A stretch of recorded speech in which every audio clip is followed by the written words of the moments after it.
Gracias Nadia también por la canción y les animamos para estar allí en la conferencia y estar al lado de Nadia también, que va a cantar allí en la conferencia el sábado, ¿no?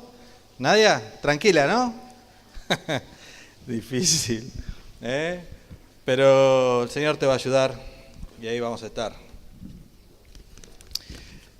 Bueno, quedó desierta la iglesia, se van los chicos y parece que somos menos, ¿eh? Y se acuerdan, la semana pasada habíamos estado leyendo ahí en Efesios y estábamos hablando, unas semanas atrás hablamos de la relación entre esposo y esposa. La semana pasada hablamos de la relación, comenzamos con el tema entre padres e hijos y no pude terminar el mensaje. Y los jóvenes amenazaron con tomar la iglesia, ya que, viste, toman escuela, acá amenazaron con tomar la iglesia si no hablábamos del tema de los padres, ¿no? Lo que queda del versículo. Así que me llamó urgentemente, desesperado, Gustavo, dice, mira, tengo acá los chicos amenazándome, tenés que terminar el mensaje. Bueno, vamos a terminar el mensaje. No es nuestra costumbre que tomemos varias veces el púlpito, nos gusta que varios participen en la enseñanza, pero bueno, es una oportunidad, la vamos a tomar y vamos a pedirle a Dios la bendición en el día de hoy. Oramos. Padre Celestial, estamos tocando estas verdades, estas enseñanzas acerca de la familia y sentimos de todo corazón que tú tienes mucho para enseñarnos y que el diablo está atacando de una forma muy seria a la familia y queremos pedirte que a través de la enseñanza y la aplicación de tu enseñanza en nuestros hogares, en nuestras propias vidas, primero en nosotros, podamos ser un reflejo de lo que tú esperas de una familia y podamos ser luz en este mundo, específicamente en este pueblo que necesita tanto, Señor.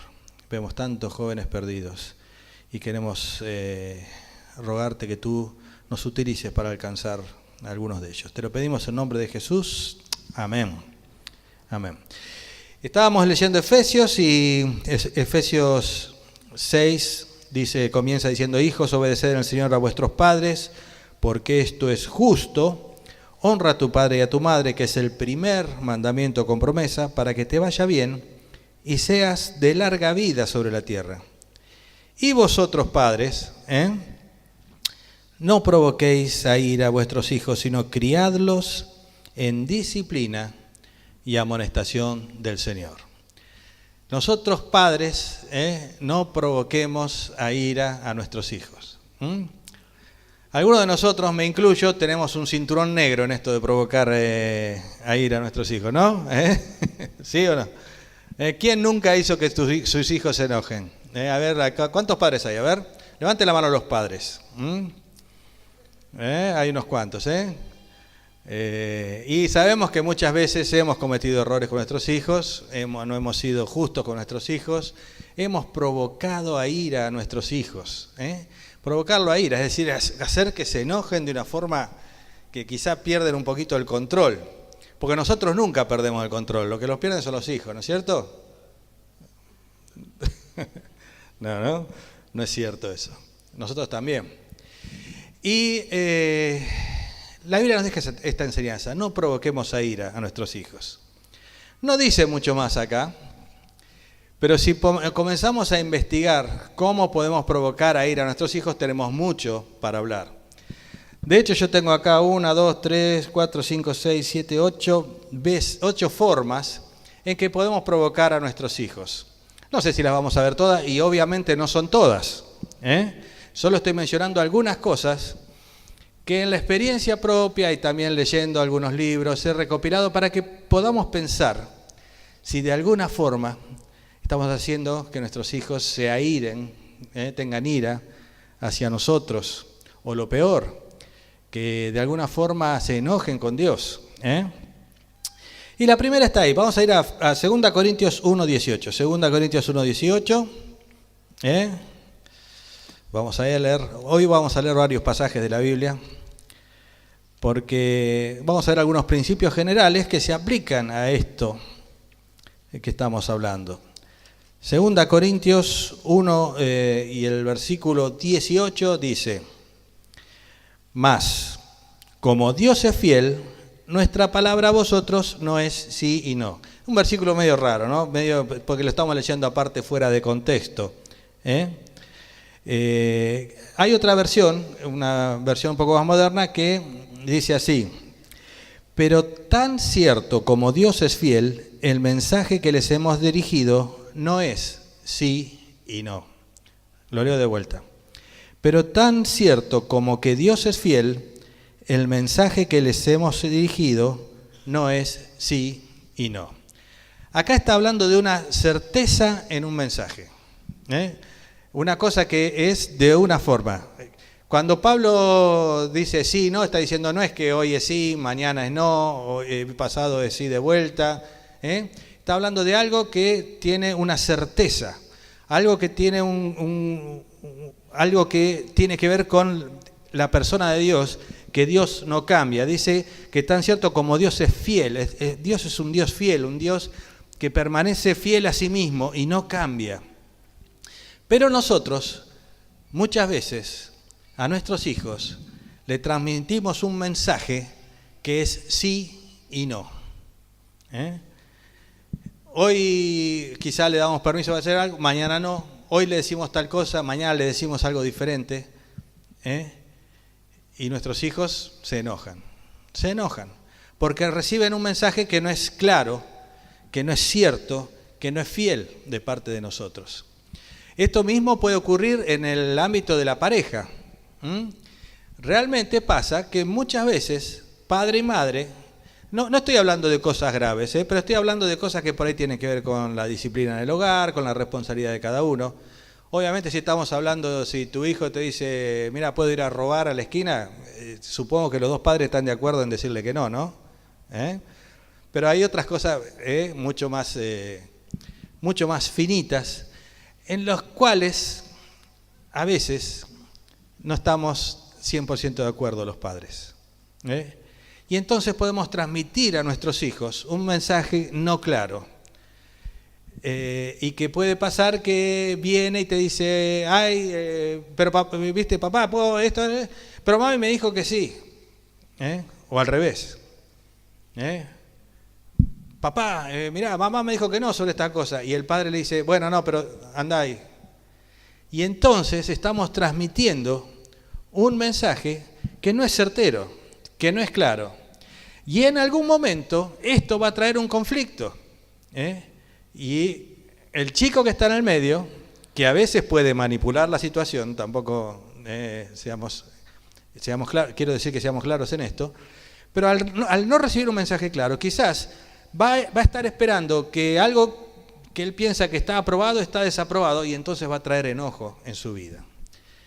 Pablo tenía muy en claro esto. Cuando él hablaba un mensaje, hablaba de cosas ciertas, seguras, fijas, ¿no es cierto? Y en nuestro hogar debemos ser igual. Y el matrimonio, en particular, debe tener mucho cuidado en esto. Y debemos conversar de estas cosas. Y debemos aclarar las cosas. Y exponer las razones por las cuales pensamos de una forma o pensamos de otra. Y llegar a un punto de convicción. Y ahí un poco entra el hecho de el orden familiar. Que a veces el padre tiene que tomar cierta decisión en ciertas cosas. Para que las cosas estén claras. Para que nuestros hijos puedan caminar con claridad en la vida y sepan con claridad qué es lo que estamos pidiéndoles a ellos, o que sepan con claridad qué le estamos transmitiendo a ellos, más que pidiéndole. Así que el primer punto tiene que ver con eso. Falta de consistencia ahí en algunas convicciones. La segunda cosa que puede traer ira a nuestros hijos, la segunda cosa por la cual podemos enojar a nuestros hijos es justamente cuando disciplinamos a nuestros hijos bajo ira, es decir, cuando estamos enojados. Eso es algo que hay que trabajar muchas veces. Los chicos tienen sus cositas, ¿no? Y algunas veces le decimos, fulanito, pará de hacer esto, especialmente cuando son más chicos, no hagas esto, ¿viste? Dejá de hacer esto, dejá de hacer aquello, hasta que finalmente nos cansan, ¿no? Y entonces lo que debería ser una enseñanza, en algún momento decir, pararlo, sentarlo, explicarle, mira, no quiero que hagas esto por tal y tal y tal cosa. Al dejar que la situación corra y se repita, y la desobediencia quizás se repita una y otra vez, llega un momento en que estamos cansados de eso y estallamos en ira y ahí vamos a decir, ya te dije 1000 veces que no, y, ¿viste? Y ocurre algo que puede ser desagradable, ¿no es cierto? Nosotros hemos tenido muchos años, 3 hijos, hoy en día creo que están bastante encaminados, salvo uno que está ahí con barba que le cuesta, pero bueno. Nada, la verdad he recibido de algunas personas cosas que me comparten de mis hijos y me alegra mucho ver que están también involucrados en la iglesia. Pero el tema fundamental es que a mí me ha pasado muchas veces que sobre alguna circunstancia me cansan, ¿no? O me cansaban. No, me cansan. Seamos sinceros, acá no vamos a hablar con hipocresía, vamos a hablar de padre a padre. Y entonces llega el momento en que vos no explicás bien las cosas, no definís por qué cosa no querés que se haga tal o cual cosa, no explicás por qué pensás que eso está mal delante de Dios que se haga, o porque no es conveniente en este momento que se haga, o lo que fuere, sino que explotás en ira y simplemente decís, yo quiero que se haga y se acabó. ¿No es cierto? Y lo peor que puede pasar es que eso también vaya acompañado de quizá algún tipo de violencia física, ¿no? Porque creemos en la disciplina, algunas nalgadas como se dicen, pero no bajo ira, de ninguna forma bajo ira, de ninguna forma enojados, de ninguna forma tratando de desquitarte los nervios que te produjo toda la situación,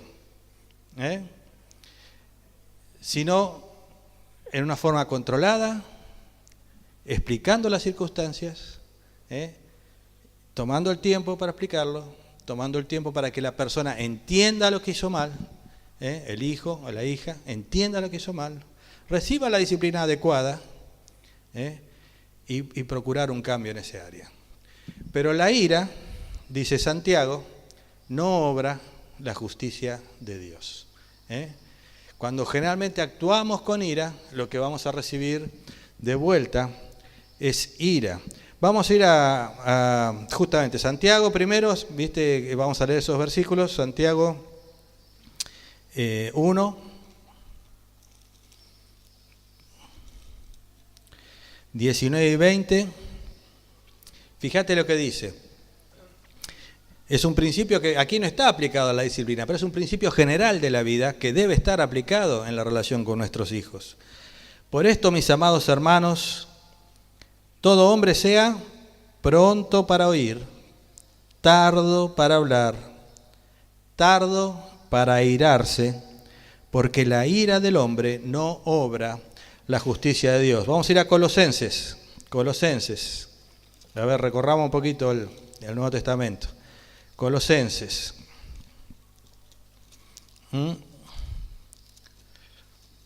Colosenses capítulo 3, versículo 8. Está hablando a los cristianos en general este versículo y está diciendo, pero ahora dejad también vosotros todas estas cosas. ¿Cuáles son las dos primeras? ¿Alguien me puede decir? Ira, enojo. Las dos primeras cosas, ¿no es cierto? Que son típicas de una persona que no está en una buena relación con Dios. De paso, acá hay muchos jóvenes y jovencitas que están entrando en una edad en que por ahí, gustan de alguien, quizás viendo hacia el futuro y pensando en una pareja. Si vos ves que la persona que te gusta, ¿no?, es una persona fácil para la ira, eso es un semáforo con una luz amarilla tirando a roja. Tené cuidado, tratá de no entrometerte todavía. A esa persona le falta tiempo para cambiar y madurar su carácter. Y si vos sos una persona que sos fácil para la ira, y yo he tenido que reconocer en mi vida, yo era una persona que explotaba, mal. Ahora exploto menos. Muchas veces tiene que ver con cierto ritmo de vida, que debemos rever toda nuestra situación de vida, ¿no es cierto? Pero a Dios no le agrada que seamos personas que estallamos en ira, que tengamos reacciones de enojo, que tengamos reacciones de venganza, de tomar justicia por mano propia. No le agrada a Dios y debemos tener mucho cuidado en eso, todas las personas. Pero en el ambiente familiar, en el ambiente de la relación de padres a hijos, esto es tremendamente contaminante. Y arruina la relación entre padre e hijos. Y los hijos, cuando son tratados con ira, responden con ira. Responden con ira normalmente. Y eso no agrada a Dios. Así que tenemos que tener mucho cuidado. Así que falta de consistencia en las convicciones, disciplina bajo ira. La tercera cosa, es una cosa que a los jóvenes los vuelve locos. Nosotros los más grandes hemos aprendido a vivir con eso. ¿Qué será? Hipocresía. Nosotros como que nos hemos acostumbrado a vivir entre gente muy hipócrita, ¿no? Gente que se para de una forma, dice tal cosa. Pero al joven en general, la hipocresía es algo que no tolera. Y nosotros en realidad no deberíamos tolerarlo tampoco, ¿no? Solo que hemos vivido tantos años viviendo alrededor de gente hipócrita que, bueno, a veces nos acostumbramos un poco. Pero al joven no le gusta la hipocresía. A mí tampoco, obviamente. Al joven no le gusta la hipocresía. Vamos a ver algunos pasajes que hablan de la hipocresía. El primer libro de la Biblia, el primer libro cronológicamente, ¿no? Job, cuando no había ningún pasaje, nada escrito de la Biblia, Job en el capítulo 36, versículo 13, dice así: mas los hipócritas de corazón atesoran para sí la ira. Mas los hipócritas de corazón atesoran para sí la ira. ¿Qué quiere decir? Que si vos actuás con hipocresía, estás atesorando, estás juntándote un bien de ira contra vos. De ira contra vos. Mateo habla mucho de la hipocresía, y en Mateo capítulo 6, vamos a ir ahí a Mateo capítulo 6, Mateo capítulo 6 nos va a describir un poco los hipócritas, ¿no es cierto? Y va a decir ahí: y llegando el día de reposo comenzó a enseñar a la sinagoga. No, perdón, estoy leyendo Marcos, Mateo capítulo 6.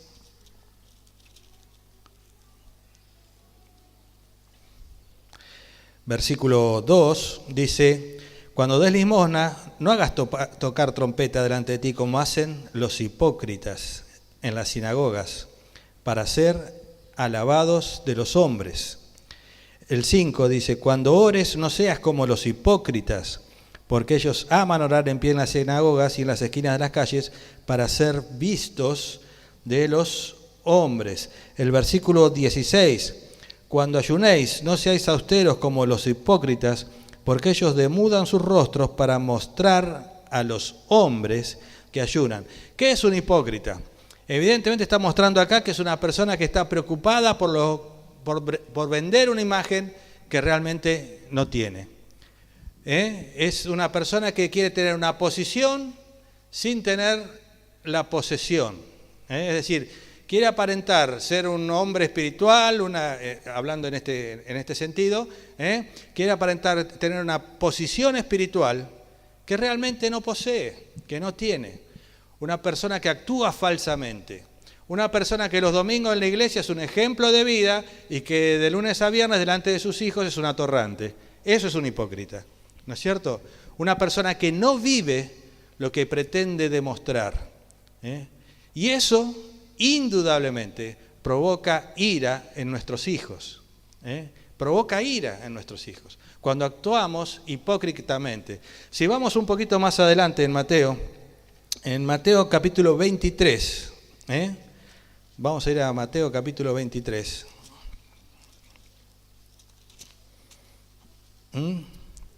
Ahí vamos a encontrar 7 veces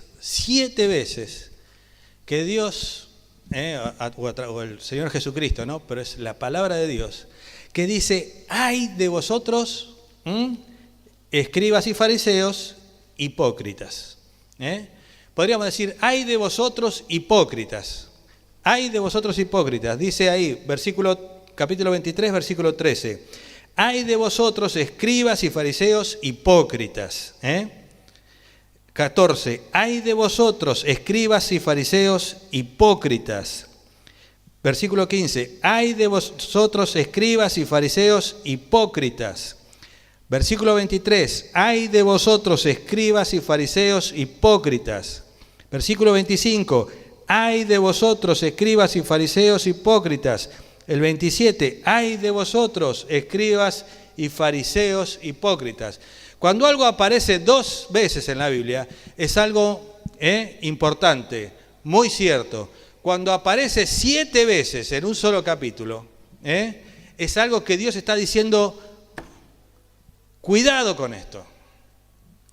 La semana anterior hablamos justamente de hijos que deshonran a los padres y lo grave que delante de Dios es esta circunstancia. Acá te digo, la hipocresía es una de las cosas que Dios más aborrece. Y lo recalca en este capítulo. ¡Ay de vosotros! ¿Qué quiere decir? ¿Por qué ay de vosotros? Porque la hipocresía va a traer un castigo. Como decía Job, atesoran para sí ira los hipócritas. Y Dios va a actuar en eso. Es tremendo convivir con una persona hipócrita. Es tremendo que tu hijo vea que vos te comportás de una forma, delante quizás de otros cristianos, en la reunión en la iglesia, y te comportes de una forma completamente diferente en tu casa.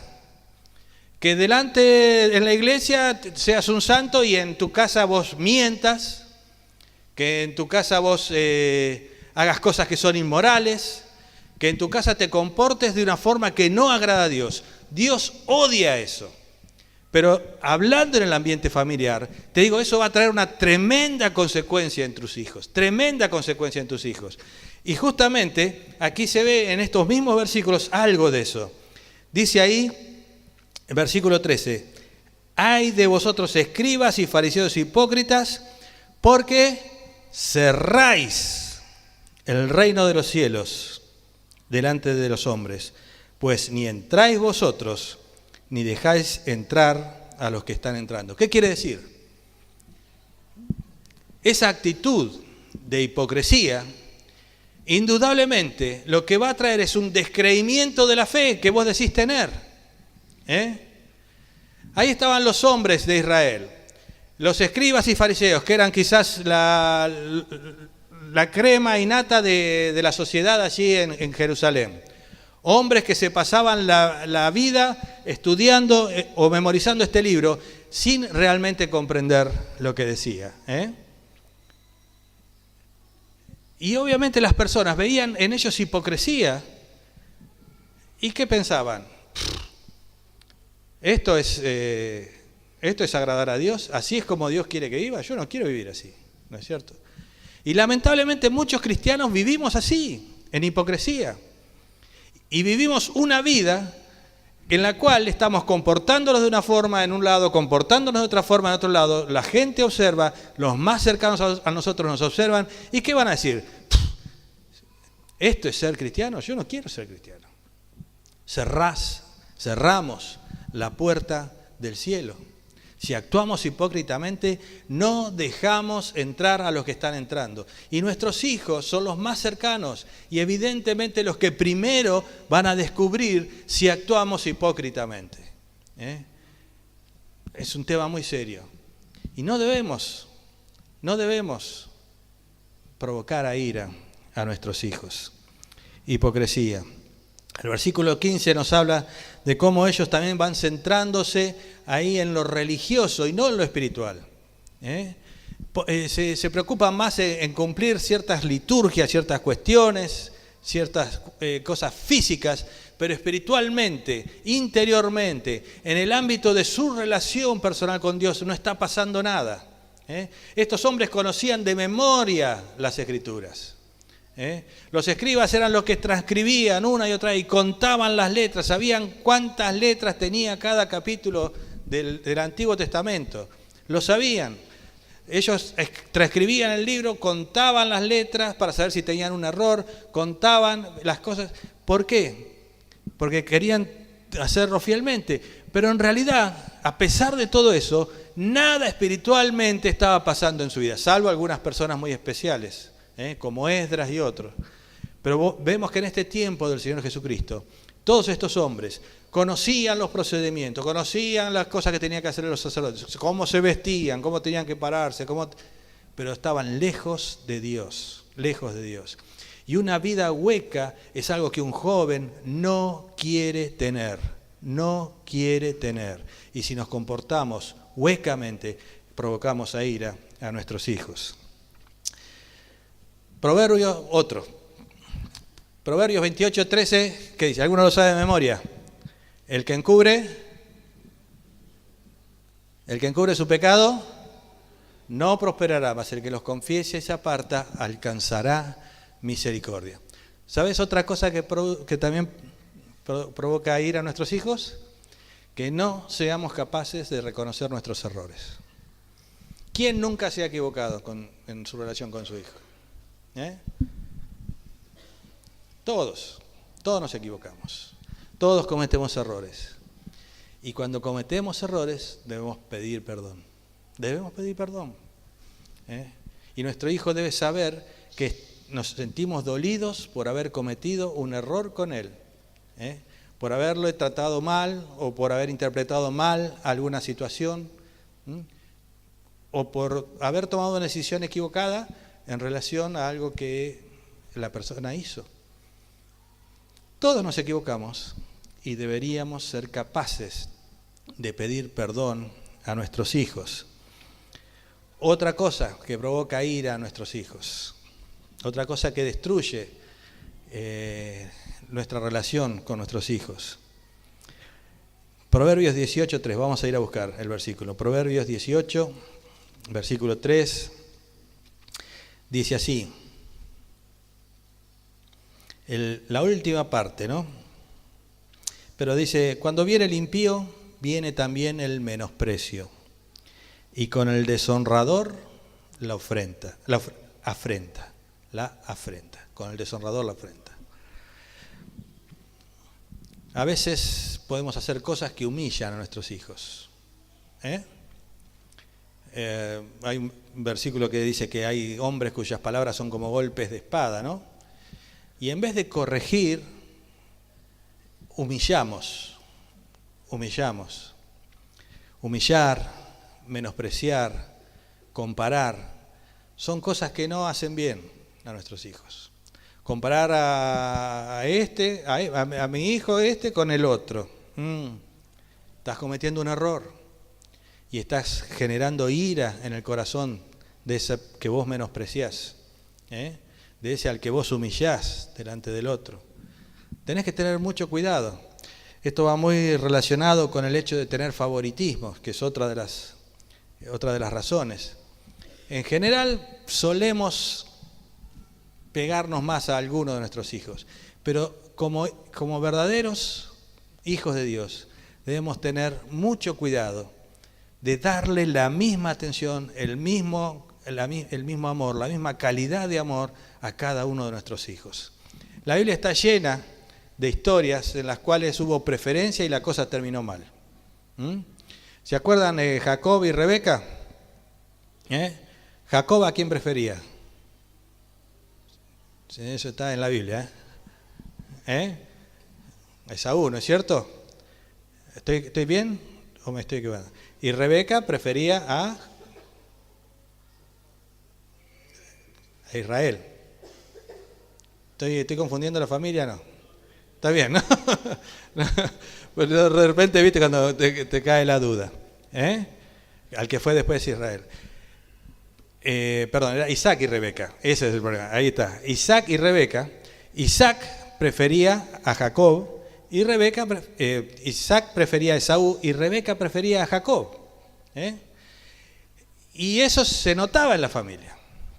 A Isaac le gustaba Esaú porque era un hombre de casa, un hombre del campo como él.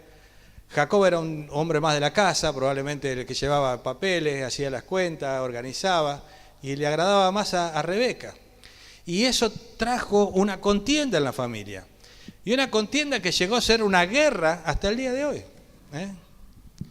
Y vemos todo lo que pasó, cómo se odiaron.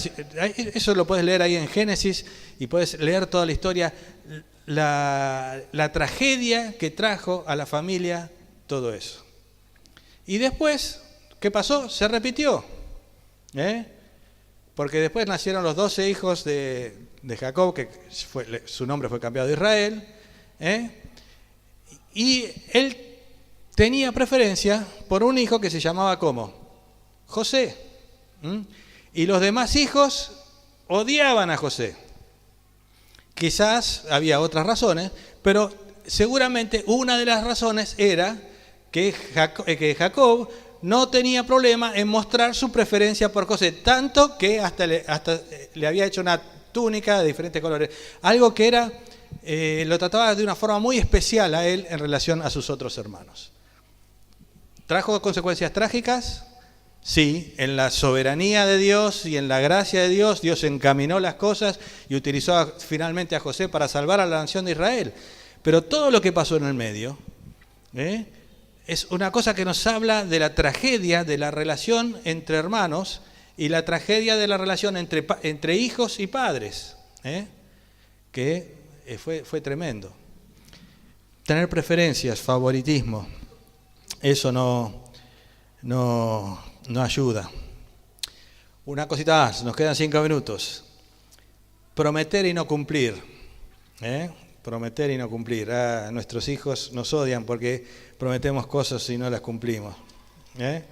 Dice Proverbios 6.2, dice que te has enlazado con las palabras de tu boca y has quedado preso en los dichos de tus labios. Cuando prometemos algo estamos presos en los dichos de nuestros labios y debemos cumplir lo que prometemos. Y una última cosa que quiero marcar bien también es el abuso físico. Eso es terrible, pero eso pasa en las familias de hoy en día.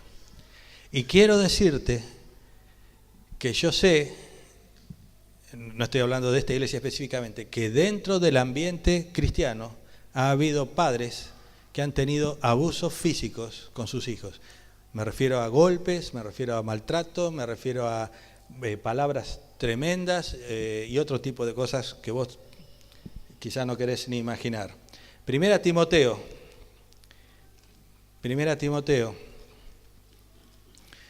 Dice así en el versículo 3, 4.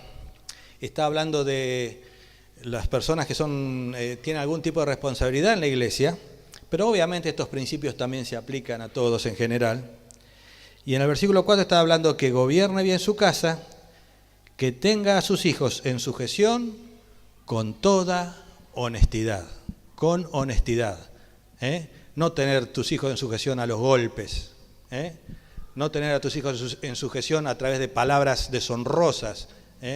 No tener a tus hijos en sujeción por otro tipo de compromiso que no sea porque vos le estás brindando el amor, el cuidado que tu hijo merece y la enseñanza que tu hijo merece.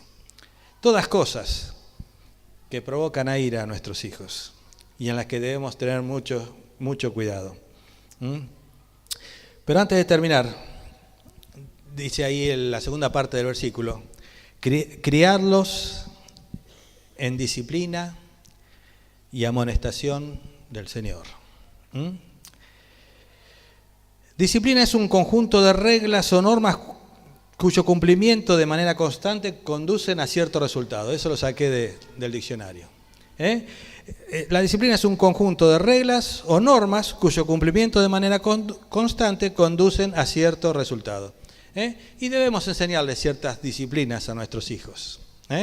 Comenzando desde chicos, a lavarse los dientes todos los días cuando se levanta, ordenar su cosa, ordenar su cuarto. Todavía luchamos con eso, todos, ¿no es cierto? Pero eso es lo que debería ser, que él aprenda cómo se debe vivir, cómo se debe actuar en la vida, cómo son las cosas, que participe en las cosas de la casa. ¿Se acuerdan las 4 leyes que yo siempre digo? Algunos se deben acordar. Cuando tuvimos a nuestra primera hija, ¿viste? Dijimos, bueno, hay 4 reglas que te vamos a enseñar, ¿viste? Para que vos sepas cómo conducirte en las cosas. Y eran fáciles, eran facilísimas. Cualquiera las puede aprender. Abrís, cerrás, es la primera regla. Abrís, cerrás. Prendés, apagás. Ensuciás, limpiás. Desordenás, ordenás. 4 reglas fáciles para una convivencia en el hogar. Abrís, cerrás, prendés, apagás, ensuciás, limpiás, desordenás, ordenás. Nunca logramos que se cumpla. Pero, en cierta forma sí. No voy a decir que no. Yo estoy agradecido por los hijos que tengo, pues si no me matan después a mí. Yo los estoy provocando a ir ahora con lo que estoy diciendo. Pero realmente es constante, es una disciplina, constante, las mismas cosas, las mismas normas, volver sobre las mismas cosas, enseñarles cómo se desempeñan en la vida, cómo actuar en la vida. Es una cuestión de estar con disciplina, trabajando y trabajando una y otra vez. Y amonestación es una advertencia severa que se dirige a alguien. En un sentido más genérico, es una crítica hecha con la intención de que algo indeseable no se repita. Es más severo y tiene que ver no con lo que debemos hacer, sino más bien con lo que no se debe hacer. La amonestación. Reprender a alguien de una forma severa para que eso no se repita. Y la Biblia nos enseña que en ciertas ocasiones debemos ser severos con nuestros hijos para que ciertas cosas no se repitan. En la Biblia hay una historia de un sacerdote que se llamaba Elí. Los hijos hacían cualquier cosa, también estaban en el servicio sacerdotal, pero hacían cosas terribles. Léelo ahí en la Biblia. Y llegó un momento en que Dios le mandó un mensaje a Elí diciendo que estaba descalificado porque él nunca había entorpecido, ¿no? ¿Cómo? Estorbado la actitud de sus hijos. ¿Sabes qué tendría que haber hecho Elí? Lo tendría que haber agarrado a esos dos y haberles dicho un par de cosas, ¿viste? Pero fuerte, una amonestación, que entiendan que hay algo que Dios odia y que ellos no podían seguir haciendo. Hay que hacerlo a veces, no con ira, pero con firmeza, mostrando la importancia de algo. Y nuestros hijos necesitan eso, como nosotros lo hemos necesitado y como lo necesitamos muchas veces, todavía. Disciplina es agregar cosas, amonestación es limpiar cosas. ¿Viste? Cuando vos tenés una planta y querés que crezca, agregás ahí abono, movés la tierra, pero también cortás esas cositas que molestan, sacás los bichitos que perjudican la planta, las dos cosas. Pero antes dice criadlos en disciplina. Y la idea de criarlos es de hacer crecer lo que está ahí. Acá tenemos una maceta que no hay vida acá. Por más cuidado que vos le pongas, no vas a lograr que eso crezca y se reproduzca. Pero en nuestros hijos hay vida. Y hay un proyecto que Dios tiene en ellos. Y nosotros debemos criarlos, cuidarlos, agregar y quitar cosas para que esa esa persona se desarrolle y alcance el propósito que Dios tiene para la vida de ellos. Dice Proverbios 22:6, instruye al niño, o podríamos decir al joven, porque la palabra niño en el hebreo es muy amplia la edad, en su camino, y aun cuando fuere viejo no se apartará de él. Está hablando de eso, de instruir a esa persona, lograr que crezca en su relación con Dios para que alcance el objetivo que Dios tiene para él. Dice ahí, instruye al niño en su camino. Y esa palabra su se refiere a lo que esa persona personalmente tiene para desarrollar. A veces nosotros queremos que nuestros hijos sean una proyección nuestra. Y no necesariamente debe ser así. Dios tiene planes para cada uno en particular. Y debemos animar a las personas, a nuestros hijos, a encontrar cuál es el plan que Dios tiene para su vida. Antes habíamos hablado de un ABC en la relación esposo-esposa, ¿no? Era un acuerdo de amor, una boca agradecida y la comunicación. Hay también un ABC en cuanto a la crianza de nuestros hijos, que tiene que ver con la atención, con la búsqueda del propósito de Dios y con la congregación. Enseñarles a ser participantes en la obra de Dios en este mundo. Y de esa forma podemos criarlos en la disciplina y amonestación del Señor. Pero debemos tener mucho cuidado de no provocarles a ira. No seamos como padres que no agradan al Señor. Amén. ¿Oramos? Dios, te queremos agradecer mucho por esta reunión. Y sabemos que cada uno enfrenta diferentes problemas, Señor. Tenemos hijos que tienen diferentes caracteres, unos más fuertes que otros más dóciles. Pero, Señor, también nuestra conducta, si no es la correcta, va a traer efectos indeseados en la vida de nuestros hijos. Y quizás esos que tienen más carácter nos van a mostrar lo que hacemos mal y la cosa termina ahí. Y quizás aquellos que tienen un carácter más dócil van a terminar explotando de una forma que no nos imaginamos. Señor, cuídanos de cometer errores con nuestros hijos. Y para eso debemos vivir una vida transparente, una vida sin hipocresía, una vida en la que nos vamos limpiando de ira, una vida en que cumplimos lo que prometemos, una vida, Señor, en que hacemos lo que a ti te agrada. Señor, también hay padres aquí, que quizás la otra persona del matrimonio no es creyente. Ayúdales también, Señor, en esta tarea. Seguramente quizás hay principios diferentes en los dos, pero Señor, tú tienes la solución sobre todas las cosas, porque tú eres el soberano y tú eres el que está sobre todas las cosas. Por eso, Señor, quizás esas personas deben recurrir más que nunca también a ti en oración para pedirte tu bendición sobre la crianza de sus hijos. Bendice a cada uno, Señor. Sabemos que tú puedes hacerlo. Te damos gracias en nombre de Jesús. Amén. Amén. Y una última cosita, me olvidé de decirlo al principio. Ustedes saben, Alba no está hoy porque no se ha sentido bien toda esta semana últimamente. Comenzó con unos cólicos y estamos ahí con unos análisis. Por favor, oren por ella para que los médicos encuentren ahí cuáles son las razones de eso y podamos encontrar el tratamiento adecuado para ella. ¿Ok? Cuento con ustedes. Gracias. Que Dios le bendiga.